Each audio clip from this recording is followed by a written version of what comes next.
Hello, আসসালামু আলাইকুম। আশা করি সকলেই ভালো আছেন। আল্লাহর রহমতে ভালো থাকার জন্য সবাই চেষ্টা করে। তো আমরা আজকে শিখব ফটোশপের কিভাবে ফাইল ওপেন করে এবং কিভাবে নিউ ফাইল তৈরি করে এবং সেভ করে। তো আমরা কথা না বাড়িয়ে আমরা এখন চলে যাব ফাইল মেনুতে। এই যে দেখতে পাচ্ছেন ওপেন, এই ওপেন এবং নিউ ফাইল। এখন আমরা নিউ ফাইলে চলে যাব। নিউ ফাইলে ক্লিক করব, দেখি কি আছে। এই যে ইন্টারফেস দেখতে পাচ্ছেন, এগুলো কিন্তু সবার ফটোশপে থাকবে না। যাদের আপডেট ভার্সন তাদেরটায় 2021 সালের আপডেট ভার্সন, আমারটা ফটোশপ। তা আপনাদেরটা যদি করতে চান এরকম ইন্টারফেস, তাহলে আপনাদেরকে ডাউনলোড করতে হবে আপডেট ভার্সন 2021 সালের। আমি ডিসক্রিপশনে দিয়ে রাখবো আপডেট ভার্সনের ডাউনলোড লিঙ্ক। সেটা সে ওইখান থেকে আপনারা ডাউনলোড করতে পারেন। তো যাই হোক, এখন আমরা নিউ ফাইল ক্রিয়েট করব। এখন আপনি নিউ ফাইল ক্রিয়েট করবেন আপনার ইচ্ছা মতো। এখন কত কত সাইজ দেবেন সেটা আপনার জানা লাগবে। কত কত সাইজ দিবেন এবং এখানে অনেক সাইজ আছে, ঠিক আছে, সাজেস্ট করা আছে এখানে অনেক সাইজ আছে। এখানে আপনারা এখান থেকেও নিতে পারেন, চয়েস করে নিতে পারেন, ঠিক আছে। যে কোনো একটা ফাইল আপনারা নিতে পারেন। তো ওয়েবসাইটের জন্য যদি আপনারা ফাইল মানে যদি সাইজটা না জানেন, তাহলে এখানে আছে যে বিভিন্ন সাইজের ক্যাটাগরি এখানে দেওয়া আছে। এখন এখন যদি মোবাইল নিতে মোবাইলের উদ্দেশ্যে যদি ডিজাইন করতে চান, মোবাইলের সাইজও এখানে দেওয়া আছে এবং ঘড়ির সাইজও দেওয়া আছে, দেখতে পাচ্ছেন।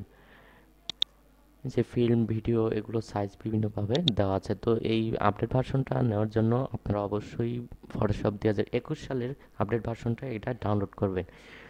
তো যাই হোক, আমরা যে কোনো একটা সাইজ ক্রিয়েট করব। এখন বিজনেস কার্ড যদি আপনারা ক্রিয়েট করেন, তাহলে বিজনেস কার্ডের জন্য এখন 3.5 বাই 2 এটা দিতে পারেন।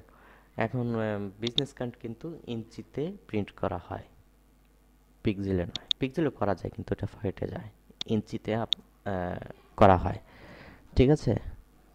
তো আমরা দেখি বিজনেস কার্ডের সাইজ যদি আমরা দেই 3.5, ওকে, তারপর 2।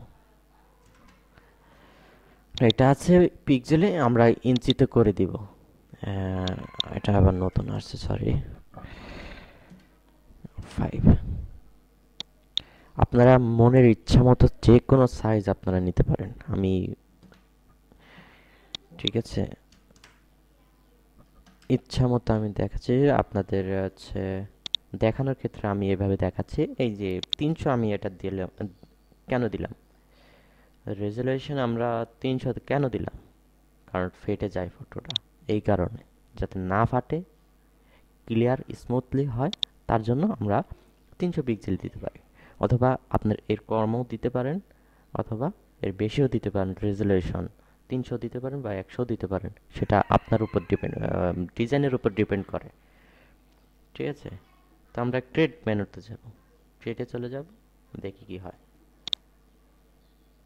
এই যে দেখতে পাচ্ছেন যে একদম মানে মানে বিজনেস কার্ডের যে সাইজটা, অরিজিনাল সাইজটা, সেটা এসে পড়েছে। তো এইভাবে আপনাদের সাইজ ক্রিয়েট করতে হবে। এখন যদি রুলার টানেন, রুলার এভাবে টানতে হবে, ঠিক আছে। মন মতো কিন্তু রুলার টানা যাবে না। তো মন মতো যদি যদি এখন সাইজ মতো রুলার টানতে ইচ্ছা করে, তাহলে এখানে ক্লিক করবেন, এই যে, ঠিক আছে, এই যে রেক্ট্যাঙ্গেল, এই টুলসটা সিলেক্ট করে তারপর লিফট বাটন ক্লিক করলে এটা চলে আসবে।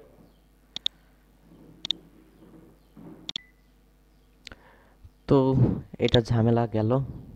আমরা এবার চলে যাই কিভাবে ওপেন করব, ঠিক আছে।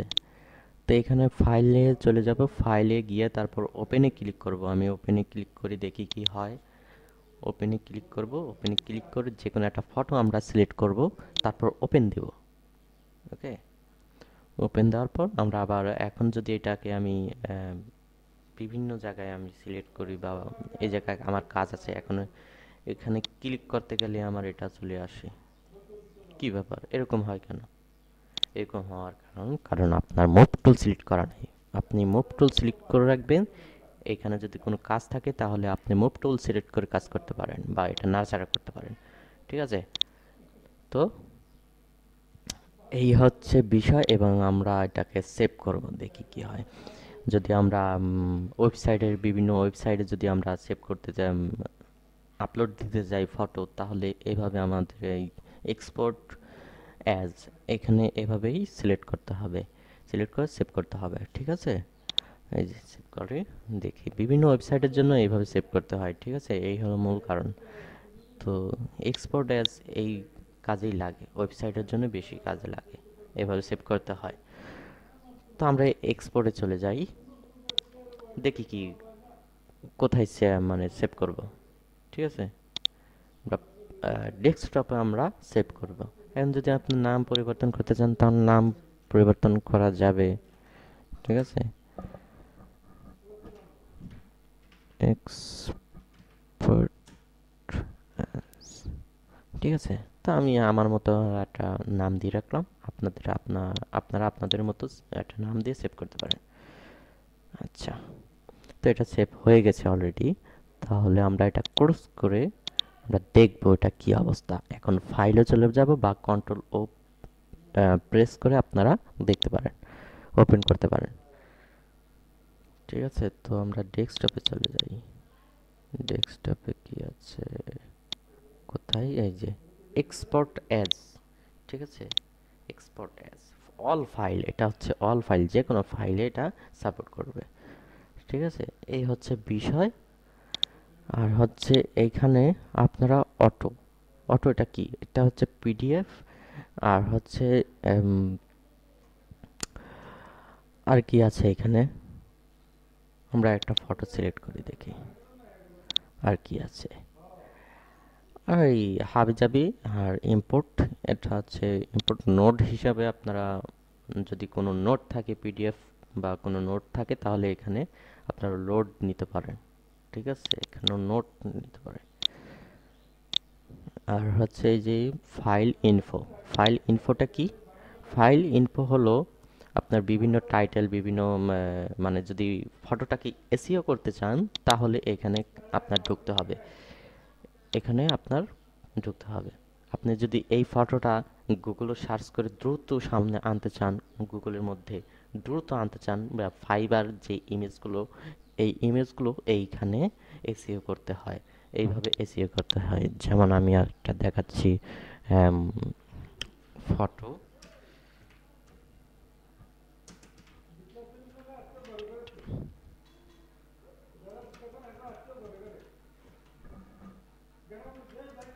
ঠিক আছে। তো এইভাবে আপনারা নাম দিয়ে তারপর আপনারা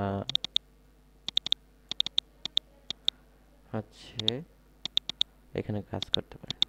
ঠিক আছে, এখানে ডিসক্রিপশন লিখবেন যে আপনি কি কি কাজ করেন, এই ফটোটার উদ্দেশ্যে আপনারা লিখবেন।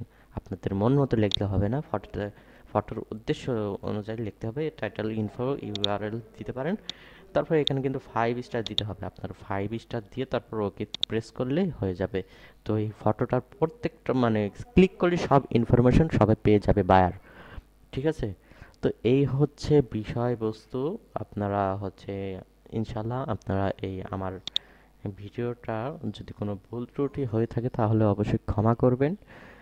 তো স্টেপ বাই স্টেপ আমি আপনাদের ভিডিও দিতে থাকবো, যদি আপনারা মন মতো দেখে কাজ করতে পারবেন ইনশাল্লাহ কোনো ক্ষয়ক্ষতি হবে না, আরও বরঞ্চ শিখতে পারবেন ভালো কিছু।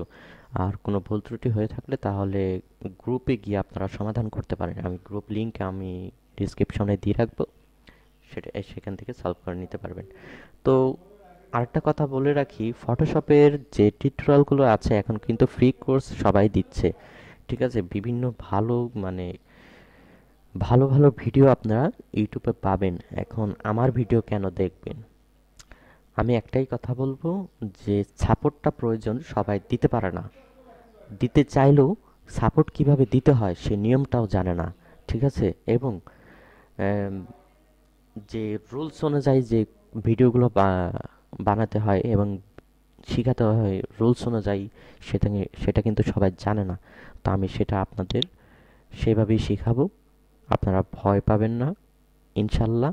আপনারা আমাকে ফলো করতে থাকেন, আমার ভিডিও দেখে দেখে আপনারা কাজ করুন, কোনো ক্ষয়ক্ষতি হবে না, ঠিক আছে, বরঞ্চ আরও ভালো কিছু শিখতে পারবেন। সাথেই থাকবে, আর পরবর্তী ভিডিও দেখার জন্য আমন্ত্রণ রইল। আসসালামু আলাইকুম।